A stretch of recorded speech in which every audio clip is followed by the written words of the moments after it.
अरे गुरुआ, हाँ एक महीना अगर 1 रुपया बचे तो 4-5-6 लाख रुपया बच गया आराम से।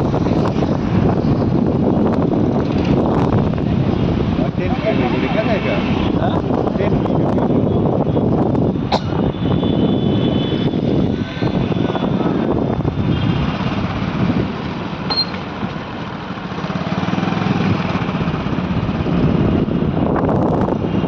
तुम तो जाना वो